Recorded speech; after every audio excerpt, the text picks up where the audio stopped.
तो ये मैं दिखाना चाहता हूँ, देखो हम लोगों की हाइट है 5 फीट 5 इंच लगभग, और ये कितनी हाइट पे बना हुआ, आप अंदाज लगा सकते हैं कि उस ज़माने में आदमी की हाइट क्या होती रही होगी। जो इस तरीके से इसका नाम नाग पहाड़ी कैसे पड़ा था? जिनका नाम इन पहाड़ियों को बोला जाता था उस ज़माने में नाग की गुफाएं। तो वो आज से लाखों वर्ष पुरानी बात हम आपको बता रहे हैं, जब आदि मानव हुआ करते थे। मानव सभ्यता का विकास नहीं हुआ था।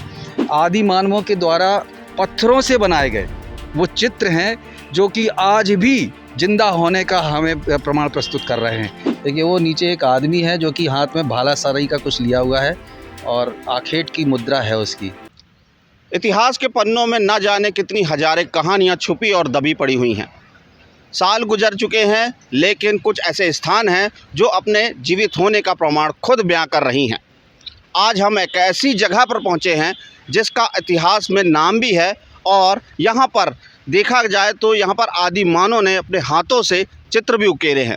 हम मौजूद हैं एक ऐसी नाग पहाड़ियों की ओर, जहाँ पर जो कि देखा जाए यहाँ पर आदि मानव भी रहे हैं, और यहाँ पर देखा जाए जो अंग्रेज़ों के ज़मानों में युद्ध हुआ था, क्रांतिकारियों का जो यहाँ पे दल आया था, यहाँ पर भी रुका हुआ था, और न जाने यहाँ पे ऐसी कई कहानियाँ दबी पड़ी हैं।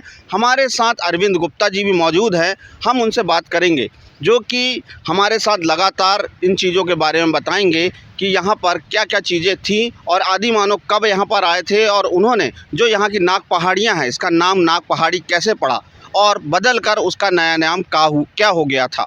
चलिए हम आपको नाग पहाड़ी की ओर लेकर चलते हैं। सबसे पहले हम आपको अरविंद गुप्ता जी मौजूद हैं, उनसे भी बात करने की कोशिश करेंगे। अरविंद गुप्ता जी, आपको चैनल में स्वागत है। ये बताइए, जिस तरीके से देखा जाए ये जो नाग पहाड़ी है, जो इस तरीके से इसका नाम नाग पहाड़ी कैसे पड़ा था और फिर उसके दोबारा नाम क्या पड़ा? देखिए विकास जी, ये जो है आज आप यहाँ जो कवर करने आए हुए हैं, यहाँ मैं आज से करीब 30-35 साल पहले आया था। 35 साल पहले तो मेरे फादर मुझे यहाँ पर लेकर के आए थे। पिताजी मेरे जो हैं डॉक्टर गुलाब दास गुप्ता स्वतंत्रता संग्राम सेनानी थे, और वो इस शहर के पुरातत्ववेत्ता भी थे, इतिहासवेत्ता थे, और काफ़ी उन्होंने रिसर्च किया था कि हमारे शहर में ऐसी कौन कौन सी जगहें हैं जो कि अपना एक इतिहास बताती हैं। तो एक बार उन्होंने मुझे यहाँ पे घुमाने के लिए वो मुझे लेकर के आए। उस ज़माने में साइकिल चलती थी, तो साइकिल से बिठा कर के इस स्थान पर मुझे लेकर के आए थे। ये एक अद्भुत पहाड़ियाँ हैं जिनका नाम इन पहाड़ियों को बोला जाता था उस ज़माने में नाग की गुफाएँ, नाग गुफाएँ। अब ये नाग गुफाएँ क्या हैं? नाग गुफाएँ जो अभी हम आपको लिए चलते हैं, आइए धीरे-धीरे चलते हैं। ये नाग गुफाओं की ओर हम चलते हैं, बात भी करते हैं आपसे। इन नाग गुफाओं के नीचे इनका ऐसा जो शेप है पहाड़ियों का, वो बिल्कुल नाग के फन की तरह है, और इस फन के नीचे चूँकि छाया भी है और पानी से भी बचा जा सकता है, धूप से बचा जा सकता है। तो वो आज से लाखों वर्ष पुरानी बात हम आपको बता रहे हैं, जब आदि मानव हुआ करते थे। मानव सभ्यता का विकास नहीं हुआ था। मनुष्य जो था बिल्कुल असभ्य था, जंगली जानवरों की तरह रहता था, न कपड़े बदन पे होते थे, और बस उनका एक ही काम होता था कि शिकार करना और अपना पेट भरना, बस इतना ही उनकी दिनचर्या हुआ करती थी। तो जब मैं अपने पिता के साथ यहाँ पर आया तो उन्होंने मुझे एक अद्भुत जगह दिखाई। मैंने उनसे पूछा, आखिर आप यहाँ मुझे क्यों लेकर के आए हो? तो फिर उन्होंने इस जगह का इतिहास बताया। तो ये जगह है जिसे कि आज नया नाम दिया गया है चित्तरंजन शैल वन। शैल वन मतलब ये जो पहाड़ियाँ हैं, पत्थरों की पहाड़ियाँ हैं, और इन शैल वनों में आदि मानवों के द्वारा पत्थरों से बनाए गए वो चित्र हैं जो कि आज भी जिंदा होने का हमें प्रमाण प्रस्तुत कर रहे हैं। तो सोचिए कि उस ज़माने में भी लोग चित्रकला के प्रति कितने समर्पित हुआ करते थे, और आर्ट उनके अंदर कैसे कैसे रहता था। इन सब पहाड़ियों में भी हम अभी चल करके देखेंगे तो उन चित्रों के माध्यम से हमें वो दिखाई भी पड़ेगा। तो चलिए, और दूसरी चीज़ मैं आपको और भी बताता हूँ कि आखिर हम इस जगह पे क्यों आए थे, यहाँ आने का मकसद क्या था। तो मैं अपने पिता से पूछा करता था कि आखिर आपने आज़ादी की लड़ाई लड़ी थी, तो वो उसमें किस तरह से लड़ाई लड़ी थी, क्योंकि वो फ्रीडम फाइटर थे। तो उन्होंने बताया कि चलो हम तुम्हें बताते हैं, जिस जगह पे हमने अंग्रेज़ों के ऊपर बम पटकने के लिए जो बनाया था। उस ज़माने में काफ़ी क्रांतिकारी हुआ करते थे और हमारे फादर भी क्रांतिकारी थे। तो उनको जो जब जेल की सज़ा हो गई और जब जेल से छूट के आए और जब देश आज़ाद हो गया, तब फिर उन्होंने मुझे इस देश के बारे में जानकारी देने की बात बताई। हम उनसे पूछते थे कि बाबूजी अंग्रेज़ कैसे होते थे, आप जेल क्यों गए थे, जेल में क्या होता था और कैसी सज़ा के दौरान कैसी कैसी आप लोगों को यातनाएं दी जाती थी, ये सारी चीज़ें मैं उनसे पूछा करता था। तो एक बार उन्होंने मुझे, जब मैंने उनसे पूछा कि आपने बम बनाया था, तो वो कैसे बनाया था और उसका क्या किया था आपने, तो इस जगह पर वो मुझे लेकर के आए थे। ये जो नाग की गुफाएं हैं, अभी आप देखेंगे, कैमरा घुमाएंगे तो आपको नाग की गुफाएं भी दिखेंगी। देख सकते हैं आप, ये जो कि अरविंद जी जो बता रहे हैं, आप देख सकते हैं कि जो नाग जो गुफाएं हैं, आप पास आ चुके हैं हम लोग, जो कि यहाँ पे देखा जाए कि नाग की गुफाएं दिख रही होंगी चारों तरफ, जो कि देखा जाए पत्थर दिखाई दे रहे हैं। मैं कैमरामैन से गुजारिश करूंगा थोड़ा सा चारों तरफ घुमा के दिखाने की कोशिश करें। अरविंद जी थोड़ा सा और, जो मैं आपको रोक दिया था, जिस तरीके से देखा जाए यहाँ पर जो बम की जो टेस्टिंग हुई थी, आपने बताया था यहाँ बम की टेस्टिंग होती थी उस समय, जो क्रांतिकारी हुआ करते थे, किस तरीके से होती थी यहाँ पर? देखिए, यहाँ पे जब मैंने अपने फादर से पूछा तो मैंने बोला कि आपने बम बनाया था, तो किस लिए बनाया था? तो उस ज़माने में ब्रिटिश सरकार के अंडर में होती थी हमारी आर्डनेंस फैक्ट्री। वहाँ पे सारा असलहा बना करता था, हथियार वगैरह सब अंग्रेज़ों के कब्ज़े में थे। आज तो आर्डनेंस फैक्ट्री अपने पास में है, लेकिन उस समय जो देश की आज़ादी के पहले वो ब्रिटिश गवर्नमेंट के हैंड ओवर था। तो हमारे जो क्रांतिकारी हैं वो डंडे से और तलवारों से नहीं लड़ सकते थे, तो उनको बंदूकें चाहिए पड़ती थी। तो चूँकि हमारे पास ये सब था नहीं, तो इन्होंने एक प्लान बनाया कि क्यों ना हम इस फैक्ट्री को ही उड़ा दें, तो ना रहेगा सांप और न बजेगी, वो कहावत है उस टाइप से। तो उन्होंने वो बम बनाया और इसी जगह पे, इसी पहाड़ी के नीचे ला करके उसको उन्होंने पूरा, एक ततैया होती थी उस ज़माने, पीतल की ततैया, उसमें एक ऐसी टोंटी जैसी लगी रहती थी, तो उसके अंदर बारूद, कंकड़, पत्थर, कांच वगैरह भर भरा के और उसको टाइट करके, और इस पहाड़ी के नीचे जो अभी हम आपको दिखा रहे हैं, इस पहाड़ी के नीचे उन्होंने टेस्टिंग किया, तो पहाड़ी जो है ब्लास्ट हो गई, पहाड़ उड़ गया। पहाड़ उड़ने के बाद में, चूँकि उस ज़माने में ये पूरा जंगल हुआ करता था, आज तो यहाँ सड़क बन गई, उस ज़माने में बहुत हाइट पे था और ये सड़क बनने से के कारण थोड़ा लेवल पे आ गया है। तो किसी व्यक्ति ने दूर से देखा कि पहाड़ उड़ गया है और यहाँ 2-3 लोग दिखाई पड़ रहे हैं, तो उन्होंने जाकर के अंग्रेज़ों को खबर दे दी कि वहाँ लगता है कोई क्रांतिकारी हैं जिन्होंने कि बम बनाया है और वो पहाड़ी उड़ा दी, पता नहीं क्यों बनाया है। तो इसके बाद ब्रिटिश गवर्नमेंट पिताजी के पीछे पड़ गई। अब पिताजी के साथ में 2 लोग और थे, उनका नाम था राम मिलन पाठक और द्वारका प्रसाद अग्रवाल। इस तरह से ये 3 लोग थे जिन्होंने बम कांड किया था कटनी में, और इसके कारण फिर पुलिस को जब पता चला कि इन्होंने ब्लास्ट किया है, तो फिर इनके पीछे पड़ गई पुलिस, और ढूंढते ढूंढते एक एक करके तीनों क्रांतिकारियों को पुलिस ने अरेस्ट किया। और फिर पूछा कि तुम लोगों ने क्यों उड़ाया पहाड़ी को, तो फिर बताया उन्होंने कि हम फैक्ट्री उड़ाना चाहते थे, इसलिए हमने यहाँ पे टेस्टिंग किया है। बाकी फैक्ट्री को वो उड़ाने में सफल नहीं हो पाए थे क्योंकि पुलिस ने पकड़ लिया। तो ये वो इतिहास है, ये गवाह दे रही हैं। मतलब उसी समय ये पता चला था कि यहाँ पे आदि मानव रहा करते थे। जी, जब वो यहाँ पे आए, चूँकि मेरे पिता एक बहुत अच्छे चित्रकार भी थे, वो कटनी शहर के जाने माने चित्रकार थे और उस ज़माने के सबसे पढ़े लिखे व्यक्ति थे। उस ज़माने PhD उन्होंने किया था, जब कोई 8वीं 10वीं पास होते थे उस ज़माने उन्होंने PhD किया था। तो बहुत पढ़े लिखे व्यक्ति थे और चित्रकारी का उनका शौक़ था, तो उनको इधर पे वो चित्र बने हुए दिखाई पड़े।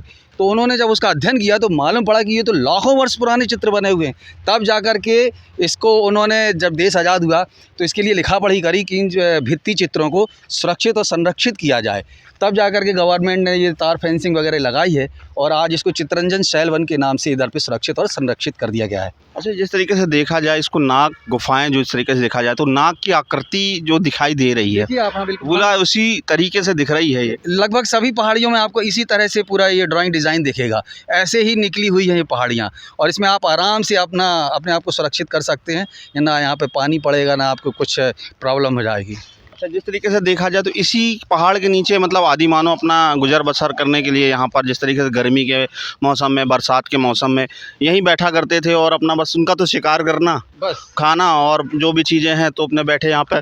तो उस समय जिस तरीके से चित्रकारी उन्होंने सीखी थी, तो उस समय से आज भी वो चित्रकारी, जिस तरीके से आप बोले मेरे पिताजी ने भी चित्रकारी के थोड़ा शौकीन थे और उन्होंने कई चित्र ऐसे बनाए हैं, उस मद्देनज़र उन्होंने तुरंत पहचान लिया था कि किसका चित्र है। हाँ बिल्कुल, ये देखिए बना हुआ है, आपको कैमरा दिखाइए, वहाँ पे ये हिरन का चित्र बना हुआ है, ये उकेरा गया है पत्थरों से। ये लाखों वर्ष पुराने आदि मानवों के द्वारा बनाया हुआ चित्र है और इसको आप कितना भी घिसोगे हाथ से ये छूटेगा नहीं, ये कलर नहीं निकलने वाला है।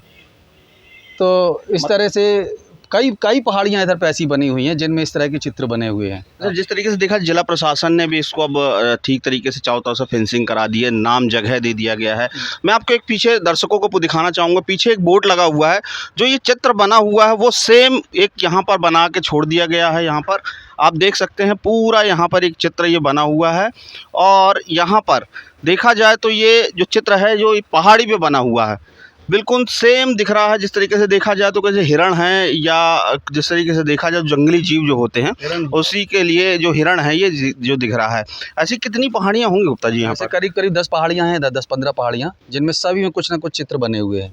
इसका मतलब ये है कि यहाँ पे आदि मानवों का निवास हुआ करता था, और आदि मानव यहाँ पे रहता था, और उनका कुछ नहीं था यहाँ से शिकार करना। यहाँ चूँकि जंगल था तो हिरन को मारना, आखेट करना, तो उसी के चित्र यहाँ पे बने हुए हैं। और आगे अभी आप जाएंगे तो आखेट करते हुए आपको तीर भाला चलाते हुए भी लोग देखेंगे, क्योंकि उस ज़माने में और भी हम चाहेंगे कि आप और चीज़ दिखाने की कोशिश करें हमें। हम ज़्यादा से ज़्यादा दर्शकों को ये दिखाने की पसंद सोच रहे हैं कि ज़्यादा से ज़्यादा इस नाग पहाड़ी के बारे में हम और चीज़ें, कहानियाँ जो भी हैं वो बताने की कोशिश करें। मैं कैमरामैन से गुजारिश करूँगा कि थोड़ा सा दिखाने की कोशिश करें कि जो पहाड़ियाँ हैं, आप देख सकते हैं नाग पहाड़ी, जिस तरीके से यहाँ से देखा जाए तो पूरा ये नाग की तरह जो फन होता है नाग का, वो इसी तरह की जो पहाड़ियाँ पूरा दिख रहा है। जिस तरीके से जो नाग का फन होता है, दूर से देखने में पूरा ऐसा लगता है कि नाग, बहुत बड़ा नाग है जो एक तरफ वन फैलाए बैठा हुआ है, और इसी के नीचे जो कि आदि मानव रहा करते थे, और इसके बाजू से एक रास्ता बनाई गई है जो कि पहले पगडंडी हुआ करती थी। अब इसमें जो कि जिला प्रशासन ने पूरा यहाँ पर एक रास्ता बना दिया है घूमने के लिए, देखने के लिए कि यहाँ पे क्या क्या चीज़ें थी, पुरानी चीज़ें थी। और देखा जाए यहाँ पर यह भी इतिहास है जो कि देखा जाए जो क्रांति के समय पर जो बम ब्लास्टिंग हुई थी, जो टेस्टिंग हुई थी, ये इसी पहाड़ी पर हुई थी। आप देख सकते हैं मेरे पीछे जो कि पूरा जंगल है, ये जंगल इलाका है, पहाड़ियाँ हैं, ऊपर नीचे पहाड़ियाँ हैं, जहाँ पर जो भी पत्थर निकले हुए सिर्फ नाग की तरह दिखाई दे रही हैं। चलिए मैं लेकर चलता हूँ आपको सीधा इन्हीं पहाड़ी के ऊपर, और यहाँ पर देखेंगे कि और क्या क्या चीज़ें हैं यहाँ पर।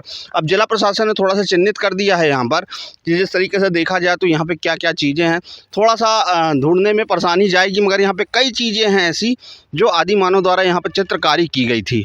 हम नाग गुफाओं के सफ़र पर हैं। आप देख सकते हैं मेरे पीछे जो कि यहाँ पर लगातार यहाँ पर जो गुफाएं देखने को मिल रही है, और साथ साथ में कैमरामैन से गुजारिश करने की कोशिश करूँगा कि आप देख सकते हैं यहाँ पर जिस तरीके से यहाँ पर नाग गुफाएं जो दिख रही हैं, और यहाँ पर जो कि ये सफ़र जो हम आपको नाग गुफाओं का करा रहे हैं, यहाँ पर चारों तरफ देखा जाए तो नाग की आकृति का जो गुफाएँ हैं पूरा आप देख सकते हैं। अब ये दूसरी पहाड़ी के पास हम पहुँच चुके हैं, जो कि यहाँ पर जिला प्रशासन ने चारों तरफ से तार फेंसिंग करा के उसको सुरक्षित देखा जाए। यहाँ पर जो चारों तरफ की जो पहाड़ियाँ हैं नाग गुफाओं जैसी दिख रही हैं। बाकायदा यहाँ पे छोटी छोटी गुफाएं भी हैं जो कि जंगली जानवरों के रहने के लिए और यहाँ पर छुपने के लिए। जिस तरीके से बरसात का मौसम होता है, गर्मी का मौसम होता है, इस पहाड़ी के नीचे आते ही थोड़ा ठंडक का महसूस होता है। यहाँ पर गर्मी का कोई एहसास नहीं होता है।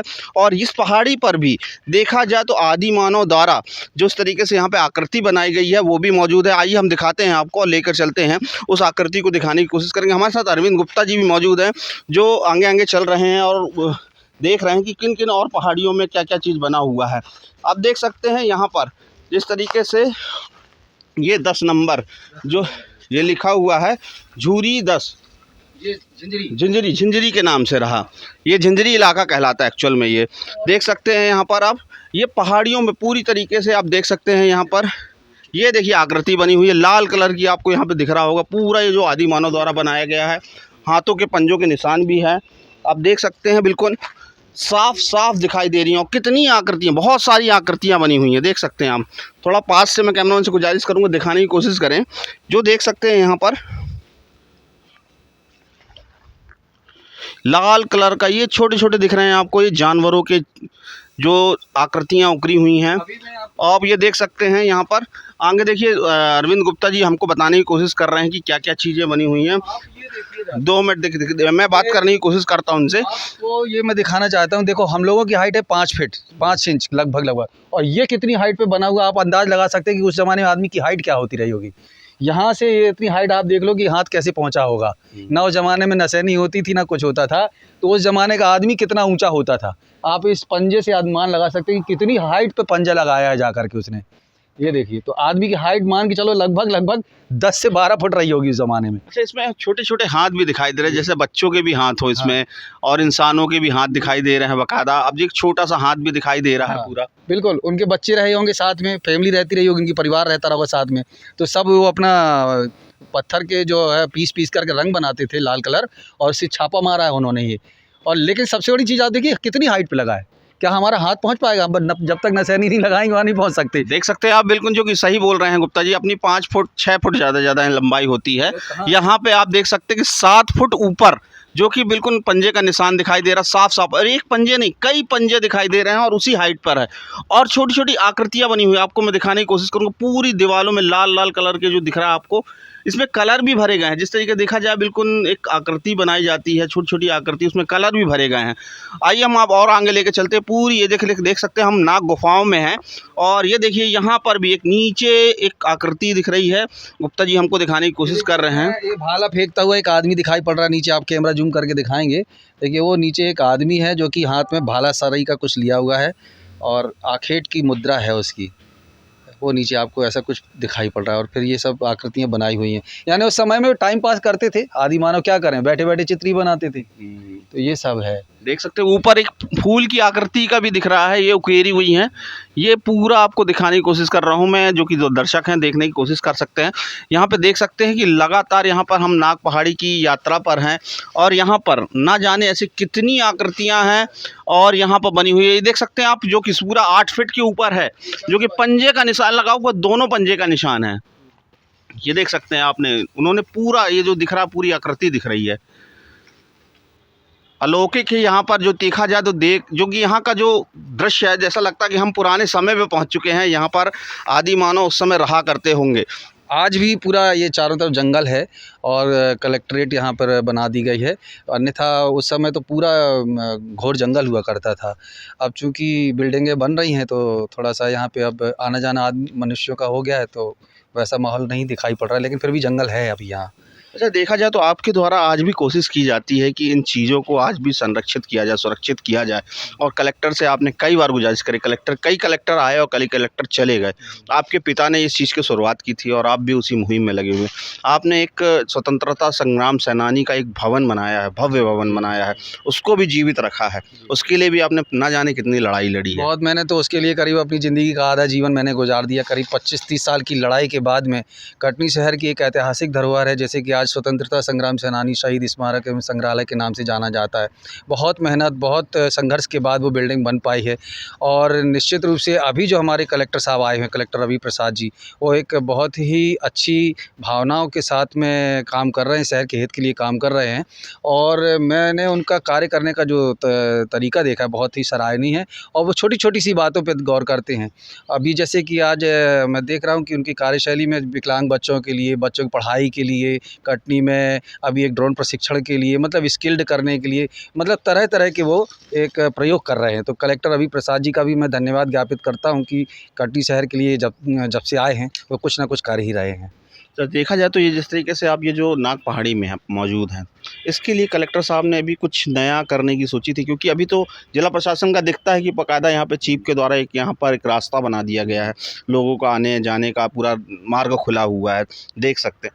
ये यदि नष्ट ना हो, इसकी सुरक्षा के लिए अभी आप कोई कदम आपने कभी बताया कलेक्टर से? बिल्कुल, अब अभी कलेक्टर रवि प्रसाद जी ने अभी इसको संरक्षित करवाया, बाहर गेट वगैरह भी लगवा दिया है। और मैं ये चाहता हूँ कि यहाँ पे एक गार्ड का किसी का यहाँ पे अपॉइंटमेंट या नियुक्ति की जाए, जो कि बाहर से लोग जब आएँ इधर पे तो इनको दिखाने के लिए, उनको बताने के लिए लोग यहाँ मौजूद रहे, तो जो पर्यटक यहाँ आए तो उनको समझ में आए कि कटनी ज़िले में भी एक ऐसी धरोहर यहाँ पे है जो ऐतिहासिक है। जिस अभी आप भीमबेटका की गुफाओं में जाएंगी देखने के लिए ना, तो इसी तरह की गुफाएँ आपको देखने के लिए मिलेंगी, यानी एक बड़ा रेयर होता है ये सब देखने के लिए। जिस तरीके से जो आप भीम गुफा भी बता रहे हैं, अभी नाग पहाड़ी के बारे में हमें आपने बताया था, हमारे चैनल को बताया था, हमने उसको कवरेज किया, तो कितनी दूर हुआ कटनी से करीबन? अब भीमबेटका की गुफाओं के लिए तो आपको मैप निकालना पड़ेगा, होगा फिर भी 40-50 किलोमीटर तो होगा ही। अच्छा, तो मतलब अपने पास पुरानी किताबें या पुरानी ऐसा इतिहास जो आज भी मौजूद है आपके पास, मतलब? अब बहुत सारी पुस्तकें हैं जो देखना पड़ेंगी आपको, हम अवेलेबल करा देंगे, मिल जाएगा, उसमें इतिहास मिलेगा इधर का। और इसकी तो एक बार ग्रीटिंग प्रिंट हो चुकी है इस नाग गुफाओं की। प्रशासन ने ग्रीटिंग प्रिंट कराया था, उसमें सारे चित्र जो आपको दिख रहे हैं ना, ये सब ग्रीटिंग के माध्यम से फ्लैश हुए थे। उसी के बाद से इधर की ये जागरूकता हुई और प्रशासन ने इसको संरक्षित कराया। देख सकते हैं हम कि जो कि नाग गुफ़ाओं में है, जो कि नाग पहाड़ियों के नाम से जाना जाता था और ये इसका नाम बदल चुका है देखा जाए तो यहाँ पर। और यहाँ पे चारों तरफ जो कि देखा सकते हैं वायर फेंसिंग लगाकर इसको सुरक्षित कर दिया गया जो कि यहाँ की जिला प्रशासन है।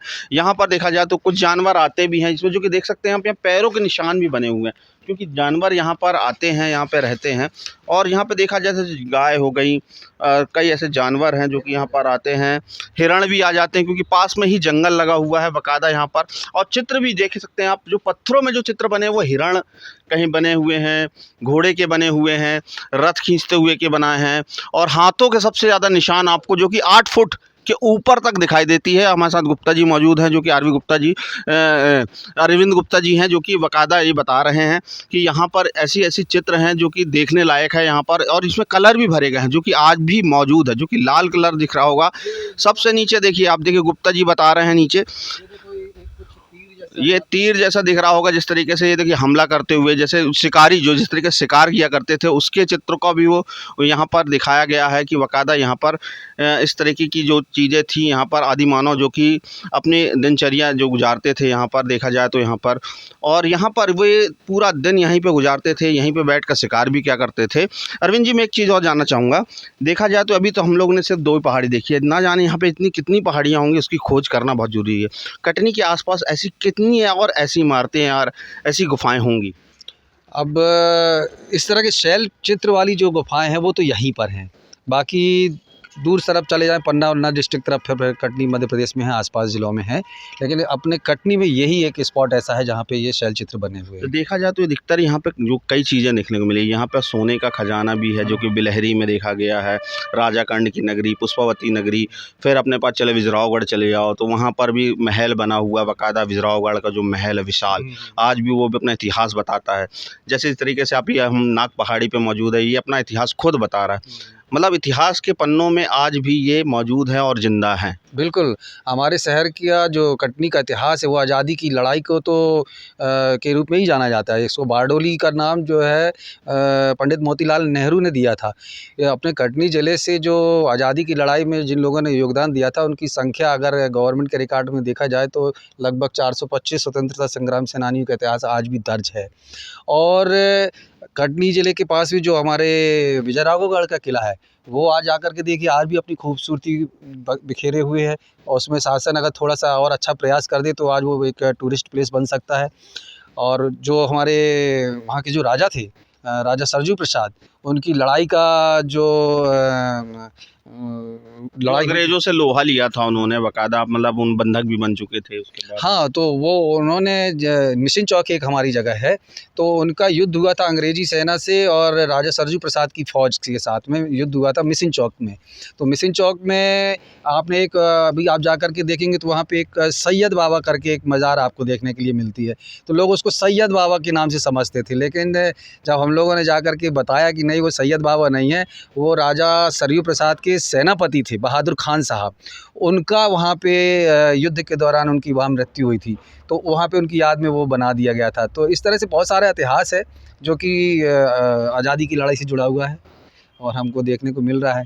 और आपने राजा कर्ण की नगरी बताई, जहाँ पे वो राजा एक मन सोना प्रतिदिन रानी देवी से मिलता था। देवी की तपस्या करके मांगते थे और वो अपनी जनता को बांट दिया करते थे। ऐसी बहुत सारी अद्भुत कहानियाँ हमारे देखा जाए जिस तरीके से अथाह खजाना भी हो सकता है क्या कटनी शहर में? अभी सोना निकला संसारपुर में, सोना की खदानें ऊपर से सैटेलाइट से देखी गई तो सोने की खदानें हैं। पास में हीरे की खदान पन्ना में है, कटनी में सोना है, मार्बल है, पत्थर है,